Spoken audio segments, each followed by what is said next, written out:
Welcome back to another exciting episode of 60 Plus Uncensored. I'm your host, Seb Fry, and today's guest is Dr. Tom Horvath, a clinical psychologist whose career has reshaped how we think about addiction and recovery.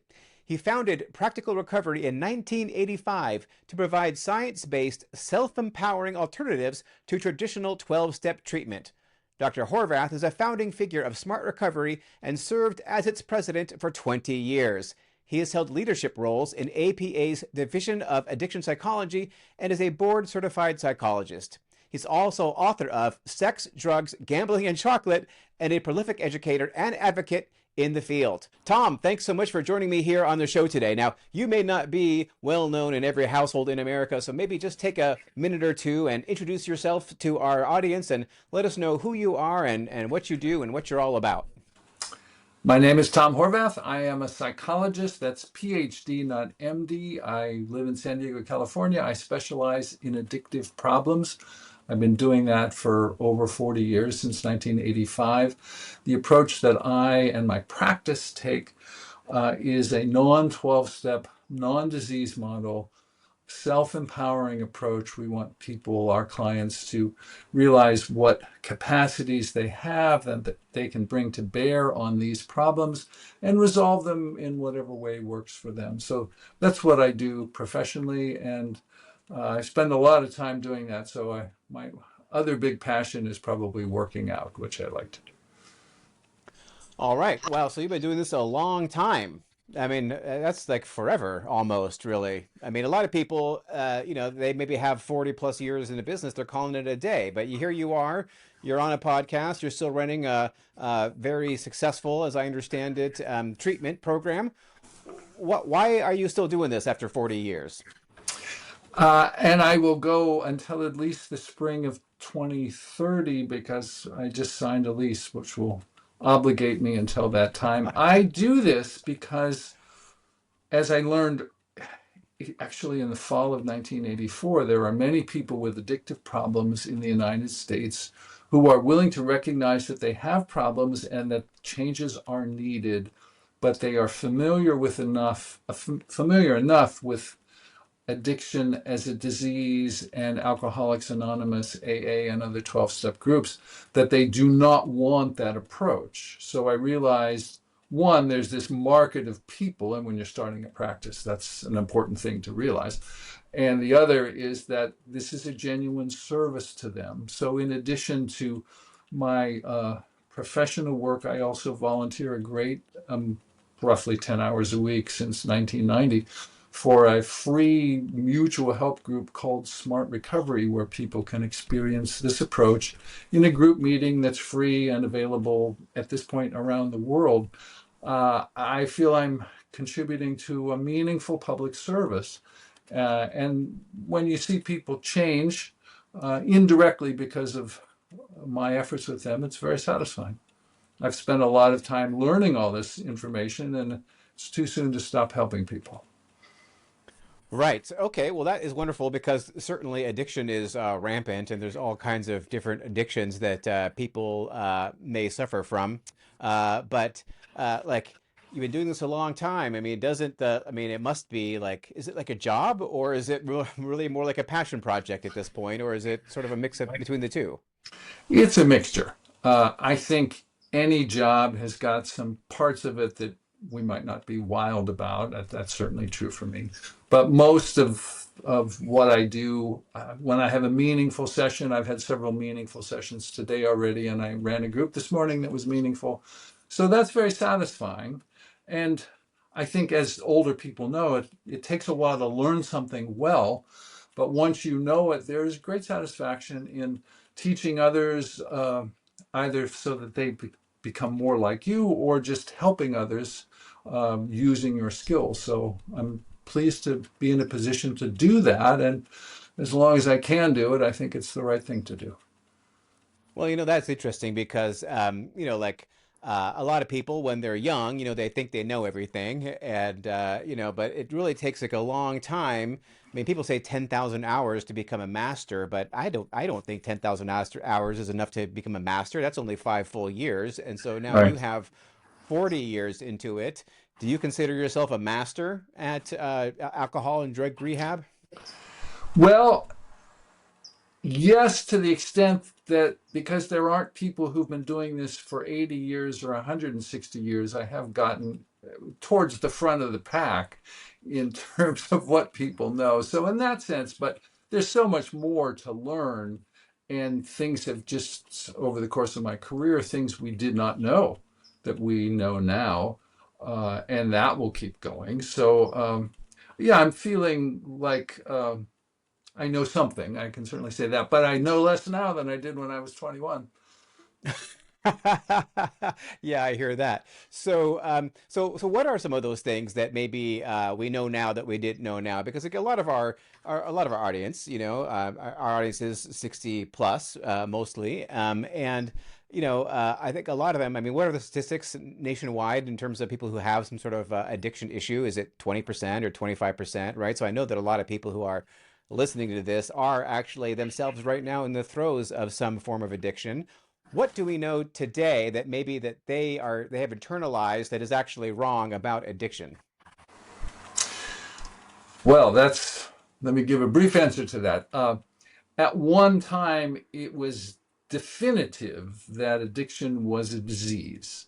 And now there are many people who still believe that, but there is a much greater diversity of opinion on that subject. So it is not necessary to view addictive problems as diseases in order to address them. And in fact, one of the big problems with viewing addiction as a disease is the first question you tend to ask yourself is, well, am I someone who has the disease?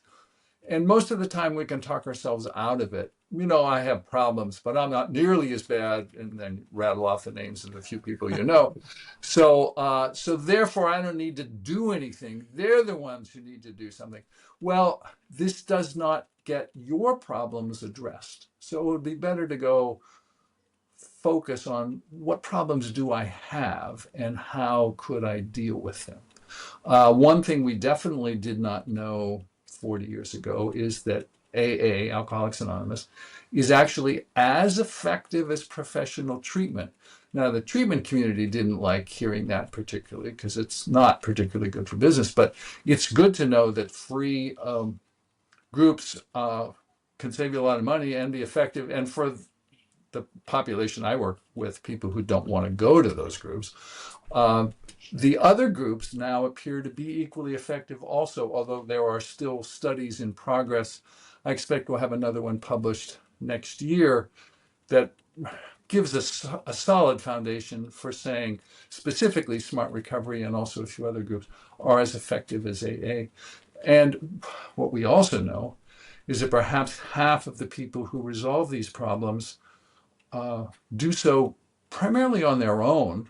They arrange whatever support they might find useful, but they don't have to go to treatment. They don't even have to go to groups. One final point, and we probably knew this 40 years ago, but I think it's been much clearer lately, is that when you do get a craving, a desire, a strong desire to do something, if you wait long enough, it will go away. That's crucial to know. And it doesn't harm you to have it, and it does not force you to do anything. So if you're willing to wait it out and possibly pursue some other activity at the same time, you can find yourself feeling a lot better relatively soon. Now, there's some complications for that. If you've been drinking a lot and you stop drinking suddenly, you can have a withdrawal syndrome. So there are details that are important, but about craving in general, it's good to know that we can get past it. So those are some examples. Well, that is a very interesting example to me because like alcoholism is a disease, and then people say that, I hear you need to absolve them of their responsibility for being an alcoholic. They can't help it because it's a disease, right? So like alcoholism runs in my family. So like are all my family members diseased? I mean, like why do they say that it is a disease? I heard that say they alcoholics have like different brain structures or chemistry or something like that. That's why they call it a disease. Is that true? Well, I don't want to get farther into the neuroscience than I know, but I'm going to approach this from the perspective of common sense. So all of our listeners can consider that perspective. I think originally the value of viewing this as a disease is that it got past the idea that it was only a moral problem. In fact, this field tends to have a lot of all or none thinking. So people are saying, well, it's either a disease or it's a moral problem. Well, in fact, it's got aspects of both. And it would be better to have a more nuanced view of it. To the extent that you've used a lot of substances at significant dosages, your brain is somewhat rewired, and it could take some time to wire it back. But the most important aspect of our brains, and it doesn't take a neuroscientist to say this, is that they are plastic. Neuroplasticity, they can change. And your brain is changing all the time, and it will change with every experience. So if after a few months you've been abstaining and developing alternative activities, you have a different brain and it becomes much easier. At first, it is often very difficult. So that's a big aspect. I would say that there is a moral aspect to the problem, and there's a medical aspect. There's an aspect of personal responsibility, and there are times when getting medical help and professional help can be very useful. So it's a problem that's got many facets. It's not an all or none disease or moral problem. Right. Okay. So when I was growing up, I mean, they would talk about alcoholism as being a disease, but lately I've heard that like addiction, more generally speaking, is a disease. And but then you, of course, there's all kinds of like addictions, right? There's like food addiction, sex addiction, other like opiate addiction, right? And like when I was growing up, they would say like, well, like marijuana, that's not really physically addictive, it's just Mhm. psychologically addictive. And so like, okay, if it's only psychologically addictive, does that mean that it's a disease? Because disease, I always think is like a physical manifestation of an illness, right? So Right, right. what is it? Tell me more. Help me understand. Like I'm still not sure if it really is a legit disease or not. Well, All of addiction in general. from my perspective, disease is not generally a helpful way to think about this problem. But because there are, as I see it, as many solutions to these problems as there are individuals, I want the individual to think, I need to figure out the way of thinking about this that makes sense for me. I don't need to solve all the neuroscience problems and answer all the questions that the neuroscientists are asking. I just need to make this work for me. If viewing it as a disease is helpful to you, by all means, continue that view. If you have some doubts about it, there are other ways to think about it. And much of your work is going to focus on how you spend your time and how you develop your interests, your social life. Are you exercising? I often tell clients, there's nothing I can do for you that's more helpful than having a regular, effective exercise program. So it's a process of change that involves a number of components. And if you want to pay attention to the disease debate, you're free to. I have on my bookshelf behind me, I have several books that talk about these issues. I would say until the field reaches some consensus, I wouldn't worry about it. And my own perspective is maybe a little more nuanced than what I said. Um, if there are people who have a disease, I'm still not sure what that means, it would be a very small percentage of people. And most people probably would be fine viewing it as something different, as a set of maladaptive behaviors that they can uh, learn new patterns of behavior to deal with. So I'm not answering your question directly. It's really often in science, it's fine to say, I don't know. And we're not individually responsible for solving all scientific problems.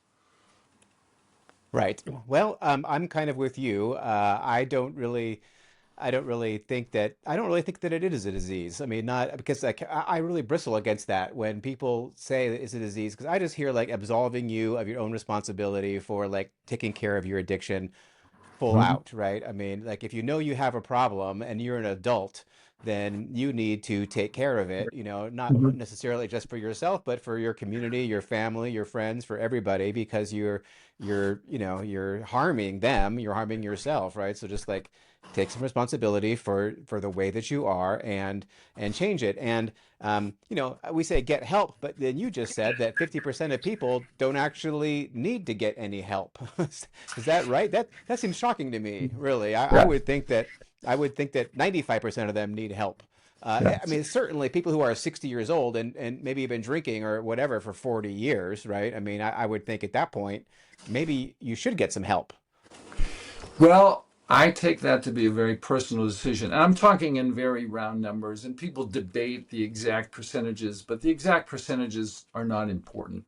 A substantial number of people, I think everyone agrees with this, resolve these problems on their own, meaning they don't go to anything formal or organized. Rather than get help, I think we should emphasize make a decision, address the problem, think about it. One of the suggestions I make to people, besides exercising regularly, is to set aside some time every day, might only be 2, 3 minutes, and think about how this project, let's say you're aiming to moderate your alcohol use or you're aiming to abstain, you're not sure, that's fine. I think many people come to me, they're not sure what to do. Take a day or two and abstain, see how it goes. Again, being mindful of the alcohol withdrawal issue. And make notes. What did you learn? What will work next time? It's a process that is completely individual to you. And having a consultant can be helpful, but again, many people do it on their own. So rather than getting help, which many people bristle at, it's like address the problem, recognize, and it's not a problem or not. That's more of that all or none thinking. Like, do you have a problem? It's what problems, plural, do you have? So, are you failing in your responsibilities? Is your health a challenge? Are you spending too much money? Are you ignoring your loved ones? Somebody could have one of those problems, they could have several of them, and there's lots of problems you could have. So figure out the problems you do have and address them. And often the place to begin is the question that most people don't even think of, which is, let me just focus on alcohol, although it applies to all of the other substances and activities like the ones you mentioned. What do I like about it? Because once I know what I like about it, then I know what I need to start changing. If I drink because it helps me socialize better, which can be true, then I could focus on learning how to socialize without needing to have a drink. And it's quite possible to do that, but it does take some time and effort. So, not knowing that it saves you from heading down the wrong road. There's a lot of this is a problem. You go to residential treatment and they identify 10 different ways that people can have problems and they treat you for all 10 of them. Well, you don't need that. You need the one or two, whatever it is, that is important to you. So be as focused as you can. So, okay, that's terrific. You said a couple times now, maybe three, the importance of exercise. Why is that so important?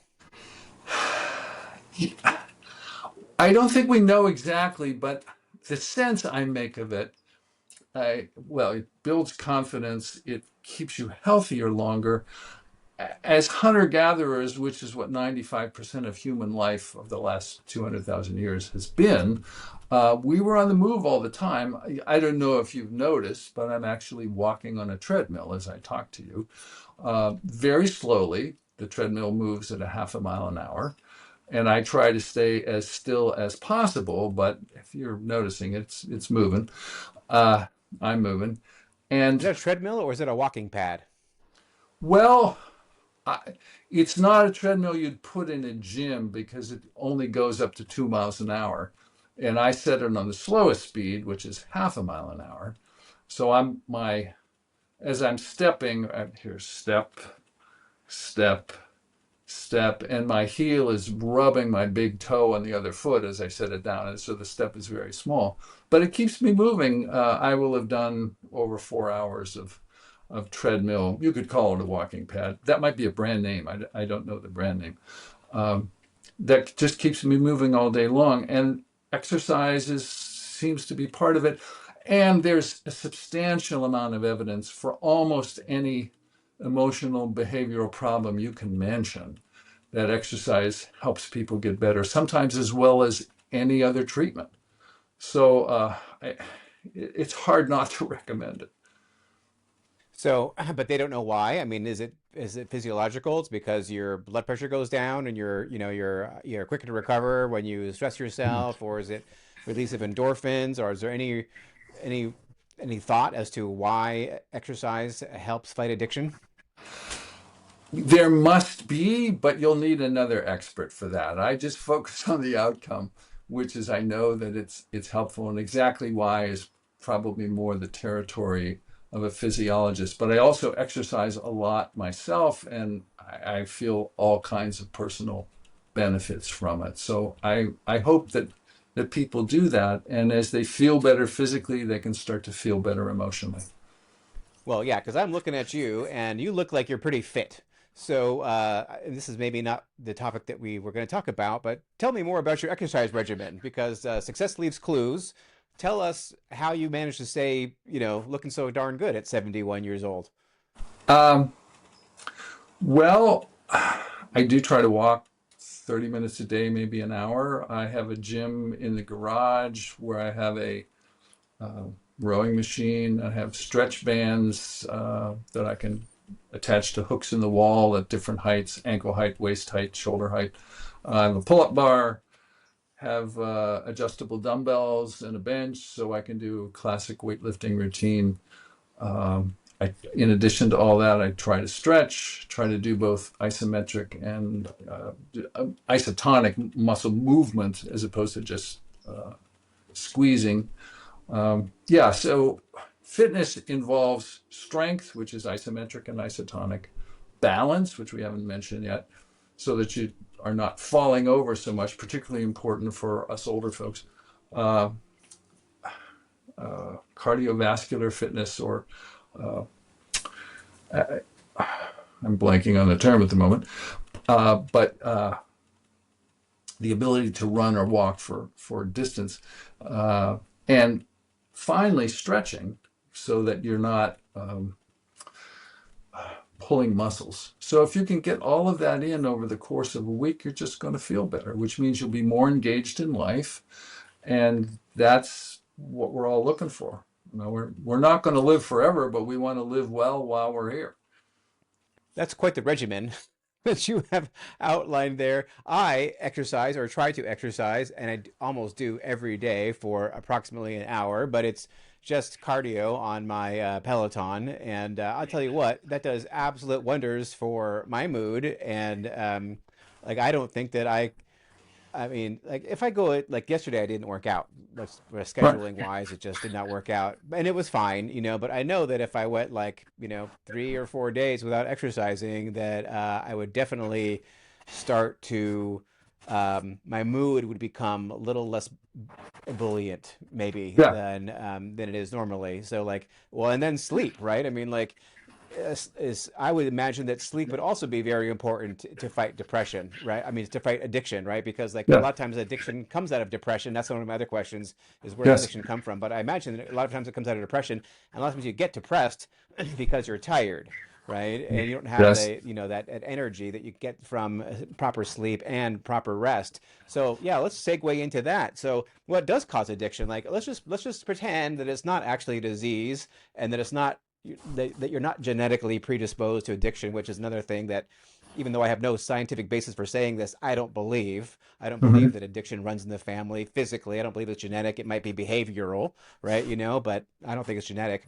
What actually does cause addiction in most people? Okay. Well, let me go back and clarify one point.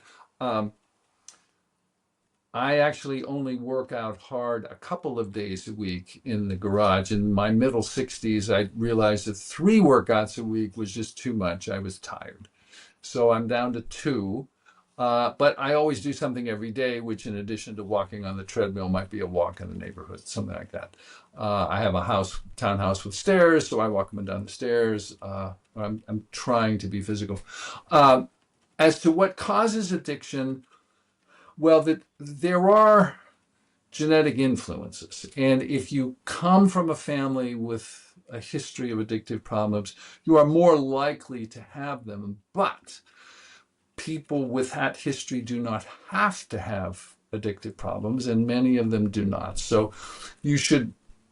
It's not worth thinking about the genetics because you're not going to change them, and you can do what you want to do. I think that if you have a genetic history, it may mean that you like certain substances more, which could make it harder to stop them. Ironically, I'm somebody who doesn't actually like to drink. And unlike many of the people in my field, I don't have a history of addictive problems. So I can approach this in that sense as a kind of outsider. But everybody will be addicted to different things. So if you've got a genetic history, it would influence that you might like something more, and then the decision becomes harder. Addiction is often, addictive problems are often a way to cope with depression, anxiety, social anxiety, bipolar disorder. It's a way to cope with all kinds of things. And there, I think, is often a significant role for chance. So suppose you go off to college, you're socially anxious, you don't know how to fit in, but you discover that there's a group of people hanging around a beer keg, and as soon as you grab that red Solo cup and fill it with beer, you start to feel like, oh, I belong here. These people accept me. We're laughing together. Pretty soon, hanging around that beer keg could become pretty routine because you feel good there. Now, had everybody been drinking apple cider instead, you might not have developed a drinking problem. So, or maybe if you had just waited a couple of weeks and started to feel better, that never would have happened. So I think that's a component also. But for the most part, we learn that the substance, I'll just stay with that, but it could include gaming, video games, pornography, etc. We learn that it works for us. It's helpful, at least in the short run, and particularly when we're younger, the long-term consequences may not be noticeable yet. So it's only when people get older that they start to occur. Yeah, so the substances work and we appreciate that, so we rely on them. And because we rely on them, we tend not to develop our other abilities. I mean, why should I learn how to cope with social anxiety if I just go to a bar, buy a drink, and I'm all set? You it's pretty easy. But in time, this stuff catches up with people. So then they need to address it. Right. Okay. It's like okay. So depression and anxiety and maybe bipolar disorder, uh, those are the kinds of things that are really like the most common causes of addiction. So if you have addiction, like let's say you're 60 plus, if you're still like a alcoholic maybe, or maybe a pothead or something like that, right? I mean, maybe does that mean that you're really masking still decades later after you started some form of depression or anxiety, most likely? Or is it that maybe you don't have that anymore, but now you're just like habituated to it, and it's just like that's become your lifestyle and that's part of your identity at that point? People come to addictive problems by many different routes, and certainly a common set of routes is to get there as a coping method for other emotional problems. And it gets very complex after that because you might actually resolve the underlying depression or anxiety, but the addictive problem takes off on its own, and you now just have that problem. You could have both together. Sometimes the causality runs in the other direction, where your addictive behavior leads to depression or anxiety. So you don't, this is a main point, you don't need to figure that out in many cases. You just need to address the problem. So if in the process of resolving your addictive problem, you notice that other problems are emerging, then address them also. So now that I've stopped drinking, I'm getting depressed. Well, then you've got two problems and you need to address both. Got it. Okay. And so you also mentioned that you yourself are not a recovering addict, which is unusual, Yes. and that most of the people who are actually in your space are. And so, talk about that. Like, does that mean that you are like you're the guy off in the corner at the conference where no one wants to talk to because they can't relate to you? Or I mean, like, and do your own patients, or do you call them patients? I'm not sure what you call them. Do they say like, how would you know? Because you don't know, right? I mean, like, how does that affect your work just professionally and clinically, I guess? It's interesting to me. My clients don't challenge my knowledge. Having listened to thousands of stories over 40 some years, I actually know a lot from other people about how to address these issues. And from my perspective, everybody has some level of addictive behavior because there's the basic ones. I would say we all have these to food and sex and bonding or getting attention from other people. And, is there a person who hasn't sometimes overeaten or done something of a sexual nature that they're now embarrassed about, or done something to get attention from other people that they're now embarrassed about? I will sometimes ask these questions in a public presentation. I've never had anybody say, "Oh yeah, I've never overeaten in my life, and all of my sexual behavior has been pristine, and I'm not embarrassed by any of it." Or anytime I make a joke or seek attention, it's entirely appropriate. No one's ever thought I was needy or demanding or narcissistic. It just doesn't happen. We're all this way. It's just a matter of degree.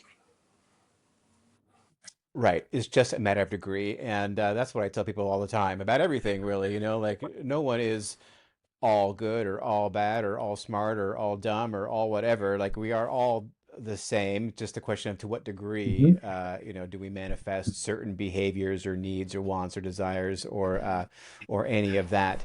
So tell me about your actual recovery methodology because you are not 12 Right. step and I've never been to recovery. I don't know what 12 step is even really. So maybe like I mean, people say, "Oh, I'm on 12 steps. I'm on step 9." I don't. Right. This goes over my head. Right. So, what is 12 step? Why don't you do 12 step? And why does everybody else do 12 step? And just fill me in here. Sure. So the 12 steps are a sequence of tasks that someone in AA would accomplish. The first one is to say we admitted our lives had become, that we were powerless over alcohol and that our lives had become unmanageable. Um, and in a few more steps, there's this agreement to turn the problem over to a higher power, to God as we understand him. Well, for many people, either because they're atheists or they just don't have that kind of religious belief, there are many devout devoutly religious people who just don't view God that way. God's not somebody you turn your problems over to. You're supposed to solve your problems yourself. So that approach doesn't work for them. And then there's other steps involving looking at your character defects and making amends to people. And there's benefit to any one of those steps for the right person. But for the person who doesn't want to say, I'm powerless, who would prefer to say, I want to figure out how to solve this problem, and I want to do it as much as I can on my own, or at least learn how to do it. I recognize I might need guidance or instruction, but eventually I want to manage this myself. That's why we have self-empowering approaches. And I would say it never made sense to me when I was first learning about addictive problems in graduate school that if this problem is a disease, why would we need this spiritual approach to solve it? I mean, that's a complete contradiction. You don't pray to solve your cancer. Now, you might, no, People yeah, do. no objection to praying to solve your cancer, but I hope you're going to go see some doctors as well, uh, because those are the folks, that's something to cancer or other medical diseases, you really need expert help to solve them. But this is a problem, an addictive problem that you can solve on your own. Might take you some time, and you could get some help, and it might be helpful. There are contradictions built into that system, which I've tried to get beyond. And I'm happy, of course, that people now have a choice. They can pursue a powerless approach, they can pursue a self empowering approach, and there are other approaches as well. Yeah, well, I think I would go for the self-empowering approach personally. And so you are in beautiful San Diego, California, are you not? Correct. All right. Well, that San Diego is the best place. It's the only place that I would move to, I think, in the United States if I were going to leave the hallowed ground of the Bay Area. Mhm. But love where you're at, but not everybody can live in San Diego. So, do you serve people outside of San Diego or only in San Diego? Uh, yes and no. Depending on the state where you live, it's possible for us to do short-term work via the internet. Uh, there are smart recovery meetings, which is the free group I talked about. They're available everywhere. Sometimes in person, but certainly on the internet, you can get a meeting 24/7 if you just know where to look. And we do have clients who come to San Diego to live for a period of time. You see this in medical settings as well. Someone will move to be next to the Cleveland Clinic for a week or 2 weeks. They're not admitted to the hospital because that's not necessary, but they go into the hospital every day to get a treatment, for instance. So that's what we do. We call it an intensive outpatient. So for the right clients, that could also be an option. So are you, then I because you're licensed in California, so if someone's in Michigan and they want to have a session with you over Zoom, that's illegal? Depends. I don't know Michigan's laws specifically. Many states will grant an out-of-state licensed psychologist up to 10 days of practice a year. I will generally have a session with somebody from anywhere on the assumption that they're checking us out for the purpose of coming to San Diego to have intensive treatment. Um, so there's some flexibility there. Yeah, but otherwise, I don't want to be practicing in a state I'm not licensed. But now you have these things where like you call up like online, you have online psychiatrists, right? Have you seen the ads for Yeah. these, right? So how do they do that then? Uh, They have psychiatrists in all 50 states. Is that what they do? I believe that's how they solve that problem. They have a large enough staff and they've recruited in enough states that they will put you to someone who's licensed in your state, I assume. Right. Well, what about if someone lives in Mexico, across the border, it's very close to San Diego? Can they, is that okay or is that not okay? I've not crossed that bridge. I might not be that worried that the Mexican government was going to come after me because I think they have enough problems to be chasing of their own without worrying about me. So I'll address that issue should it arise. That's one of my fantasies, by the way, is that every time I go to San Diego, I try to get somebody to go across the border with me into Mexico, or like, and no one will ever do it. I don't know why. It's like, why is everyone so scared to go to Mexico? I love Mexico; it's my favorite country, but I've never been to like Tijuana, right, which is right on the other side. So, have you been to Tijuana? Is it any good? I was last in Tijuana in 1981, and I won't go back. It's a very different world. I've gone to other parts of Mexico, but I fly there. So if you're going to go to Tijuana, I would go with someone who's been there before. Right. I've never been there before, but I've been to Mexico many times and I speak Spanish very well because I keep on reading about like people who like Americans who live in Tijuana and then they go to work in San Diego because it's like, it's like, 20% of the Yeah, cost, right, yeah. to live in Tijuana versus living in Mexico. And so so I'm wondering how bad can it be if like thousands of people every day, Americans, live in Tijuana and go over to San Diego. So that's a bit of a rabbit hole there, I know. But do you do anything else besides running this practical recovery? Do you do like coaching or speaking? Do you have like a YouTube channel, a newsletter? Like what else can you do for people who may not be nearby or can't go to San Diego or whatever? Well, I would encourage them to go to Smart Recovery meetings. I volunteer probably 10 hours a week to help support that organization. I run a meeting myself. I do writing and podcasts and presentations. There's a blog on our website every week. The one that's coming out this Friday is What is a Good Life? And we try to write, I try to write about subjects that would be of interest to people. So there's only so many things you can do. I don't have a YouTube channel, but if you go to YouTube and put my name in, there's a lot of stuff that comes up. So, but I would say my main effort is in the direction of making smart recovery more available. Well, actually, I'm on your website right now, and you do have a YouTube channel. I click on the YouTube icon, and it comes up, and you have 10 videos. Well, I didn't even know that. I guess my digital marketing manager is more on the ball than I realized. Your crack marketing team is hard at work. So smart recovery. So what is the difference between smart recovery and practical So recovery? Practical Recovery is my for-profit practice. There's three of us Uh-huh. full-time and a handful of people part-time. Smartrecovery.org is an international nonprofit organization, and its only function is, well, its primary function is to offer free mutual help groups to people with problems or to their family members. And finally, they provide a peer organization for professionals like me who want to talk to other professionals like me.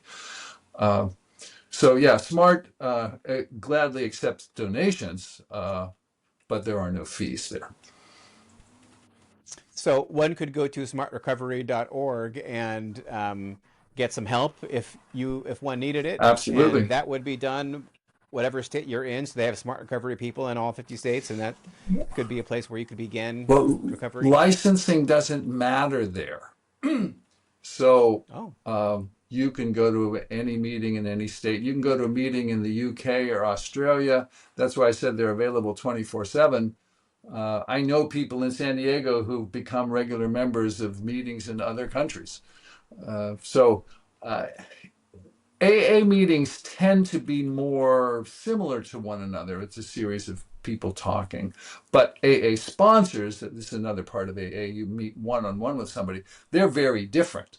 So smart recovery meetings all themselves tend to be different, and often it's useful to get around to a few to find one that you like.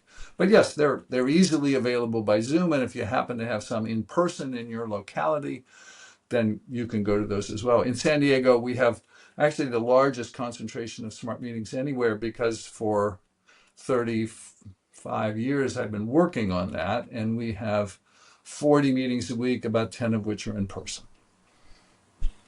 so then smart recovery, it's not like a licensed thing. It's basically like group help, essentially, like an AA meeting. Just like AA, the purpose is the same, the approach is different.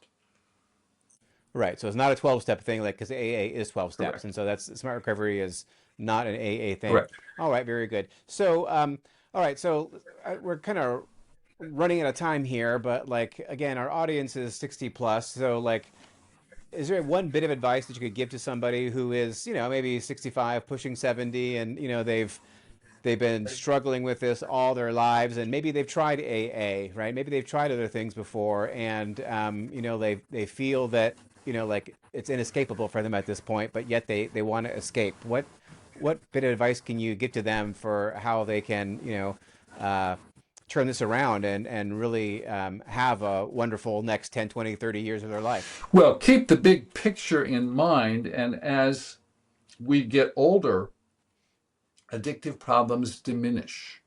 So I tell this to anybody at any age. If you work at this, you can be successful. Almost everybody is successful. It just might take longer than they expected.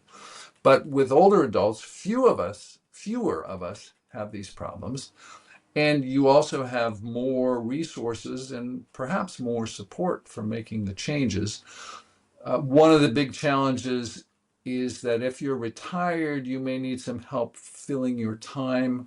An advantage can be that your body may just not tolerate this stuff as well. So you're going to get hit with some negative consequences sooner, and that can motivate you to change. Uh, in this case, as older adults, I think it is useful to check with your doctor and not don't let anybody rope you into any particular approach, but it's good to have a full medical workup and see where you stand. And then you can, if you have some medical problems, then you can track them over time because they probably will get better also. That said, our practice loses a patient or two a year. Drug overdose, alcohol overdose, suicide, intoxicated, fall down the stairs, hit your head, bleed to death because nobody's home. I mean, you can die from these problems, but most people will be successful. Most people will not need a liver transplant. Uh, but the first big thing is to just say, I need to address this. I don't need to get help right away, but I need to focus on it and think about it. And the two biggest resources that appear to be helpful are, one, relationships with other people. So find people who will listen to what's going on with you, hopefully a loved one. And secondly, is probably exercise. After that, there's a whole bunch of additional ones. And of course, we need to pay attention to sleep and our nutrition. I mean, there's a lot of health habits that would be helpful. But generally speaking, I'm optimistic, especially for older adults, because they have more experience and typically more resources available to them to make change happen. All right. Well, that's kind of encouraging. I think that's a good way to wrap this up. So, if any of our listeners, viewers, wanted to get a hold of you personally, is there like a good way to reach you? Or I would go to our website, www.practicalrecovery.com, and just email off the website, and that will get to me. And if they want to send me an email directly, tom.horvath@practicalrecovery.com will also work. all right. Well, that is terrific. Tom, thank you so much for being on 60 Plus Uncensored. I really appreciate it, and I hope that I will be able to catch you on the flip side. I'd be happy to be back. All right, that's a wrap for this episode of 60 Plus Uncensored. Huge thanks to Dr. Tom Horvath for setting the tone with such honesty and insight. Now, if you liked this episode, do me a favor, do Tom a favor, hit that subscribe button, leave a review, and then share it with someone you know who needs to hear it. Oh, and by the way, if you happen to know someone over 60 like Tom who's still out there doing big things, living boldly, working with purpose, or just aging on their own terms, I would love to hear from you. Reach out at team60plus.com or join the conversation on Reddit at 60 Plus Uncensored.